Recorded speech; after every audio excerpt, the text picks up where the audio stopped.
एक छोटे से कस्बे में समीर नाम का एक लड़का रहता था।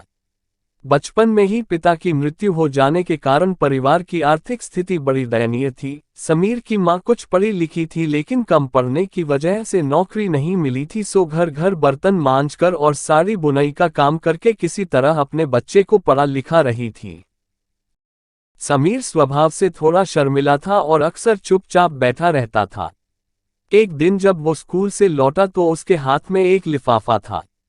उसने माँ को लिफाफा देते हुए कहा, माँ, मास्टर साहब ने तुम्हारे लिए ये चिट्ठी भेजी है, जरा देखो तो इसमें क्या लिखा है। माँ ने मन ही मन चिट्ठी पढ़ी और मुस्कुरा कर बोली, बेटा, इसमें लिखा है कि आपका बेटा काफी समझदार है। इस स्कूल के बाकी बच्चों की तुलना में उसका दिमाग बहुत तेज है और हमारे पास इसे पढ़ाने के लिए शिक्षक नहीं है, इसलिए कल आप इसे किसी और स्कूल में भिजवा दीजिएगा।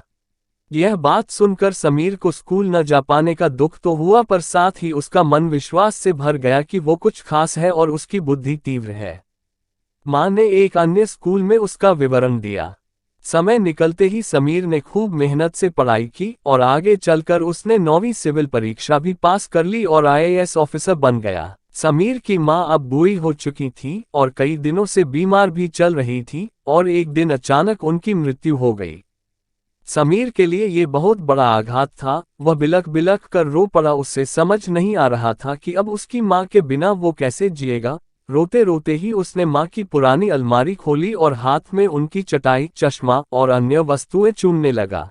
उस अलमारी में समीर के पुराने खिलौने और बचपन के कपड़े तक संभाल कर रखे थे। समीर एक एक कर सारी चीजें निकाल रहा था और तभी उसकी नजर एक पुरानी चिट्ठी पर पड़ी। दरअसल ये वही चिट्ठी थी जो मास्टर साहब ने उन्हें 18 साल पहले दिया था। नम आंखों से उसने पढ़ा, आदरणीय अभिभावक, हमें अफसोस हो रहा है कि आपका समीर पढ़ाई में बेहद कमजोर है और खेल कूद में भी हिस्सा नहीं लेता और उम्र के हिसाब से समीर की बुद्धि विकसित नहीं हो रही है, इसलिए हम इसे अपने स्कूल में रखने में असमर्थ हैं।